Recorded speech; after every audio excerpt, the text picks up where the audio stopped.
An Eye for an Eye by Graycie Green. Gandhi's legacy in a world still addicted to war.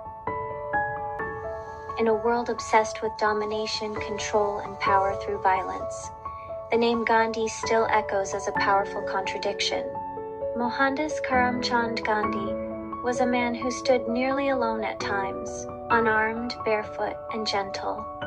Yet he shook the foundations of one of the most powerful empires in history through his philosophy of satyagraha, truth force. Gandhi resisted British imperialism not by sword or gun, but by conscience.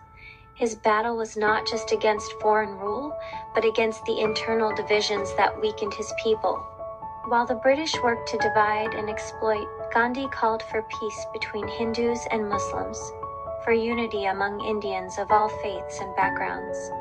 He saw clearly that true independence wasn't just about removing foreign rulers, it was about healing from within.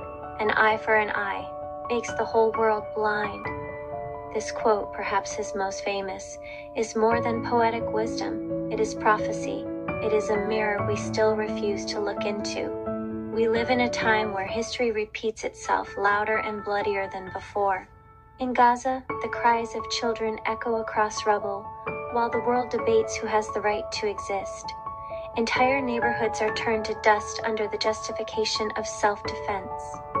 But when the oppressed fight back, they are called terrorists.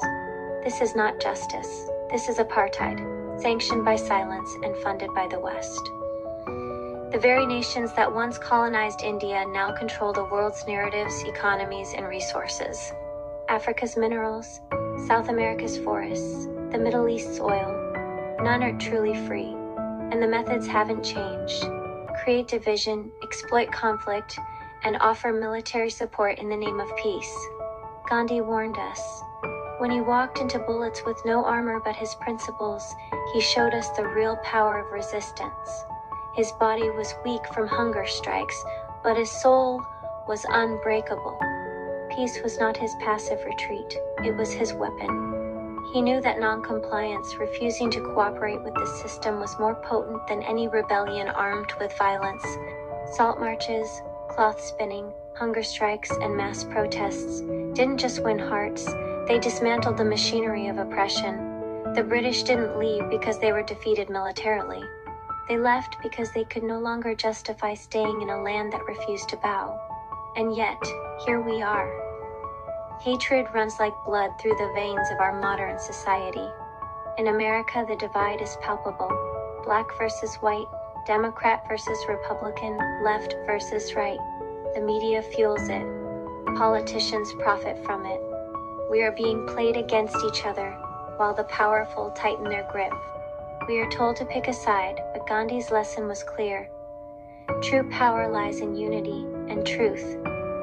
Peace is not weakness, it is the ultimate strength. To stay peaceful while being beaten.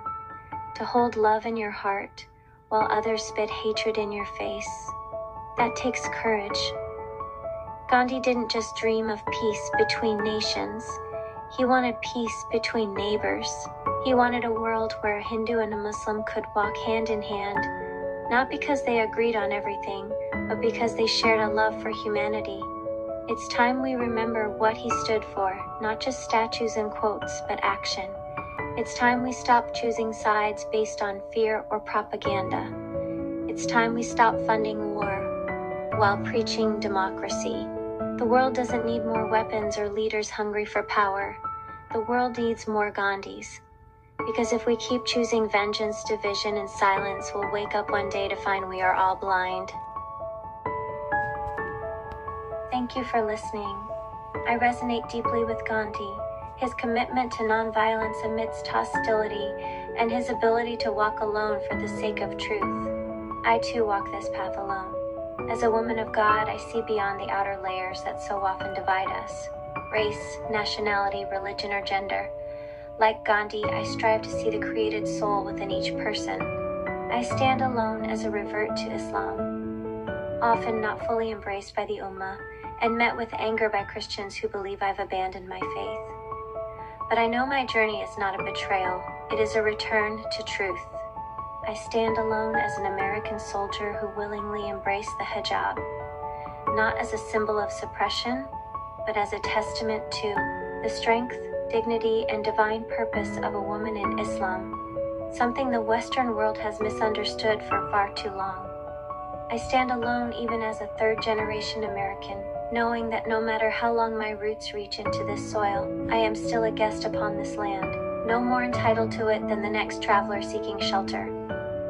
I stand alone in truth, a truth that reminds me we are all transient, passing through this life awaiting the next. That no matter where we were born or what flag flies above our heads, we all belong to the same human family. It's time we come together, break bread, share space, sit at the same table. Because every soul has a plate, and no one should go hungry.